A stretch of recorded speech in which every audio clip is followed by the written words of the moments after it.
കോൺഗ്രസിന് സീറ്റ് വിട്ടു നൽകുന്നതിൽ കേരള കോൺഗ്രസ് ജോസഫ് വിഭാഗത്തിന് അതിർത്തി. ഘടകകക്ഷികൾക്ക് അർഹമായ പരിഗണന നൽകണമെന്ന് അപ്പു ജോൺ ജോസഫ് ആവശ്യപ്പെട്ടു. മാണി വിഭാഗം LDF-ൽ പോയപ്പോൾ മികച്ച പരിഗണന കിട്ടി.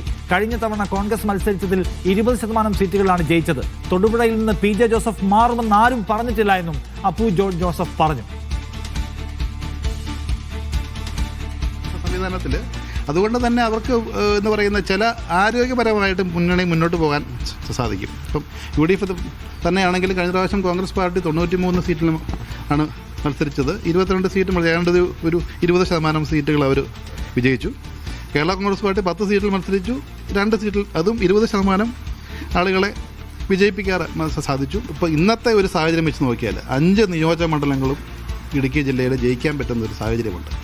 പാർട്ടിയുടെ ഭാഗത്തു നിന്നും ഇവിടെ സ്ഥാനാർത്ഥി ആരാണെന്നോ സ്ഥാനാർത്ഥി മാറുമെന്നോ എന്നോ ഔദ്യോഗികമായിട്ടൊരു തീരുമാനം വരാത്തിടത്തോളം കാലം ഇതിന് മറിച്ചൊരു അഭിപ്രായം ഈ പാർട്ടിക്കില്ല എന്ന് തന്നെ കരുതിക്കൊള്ളുക.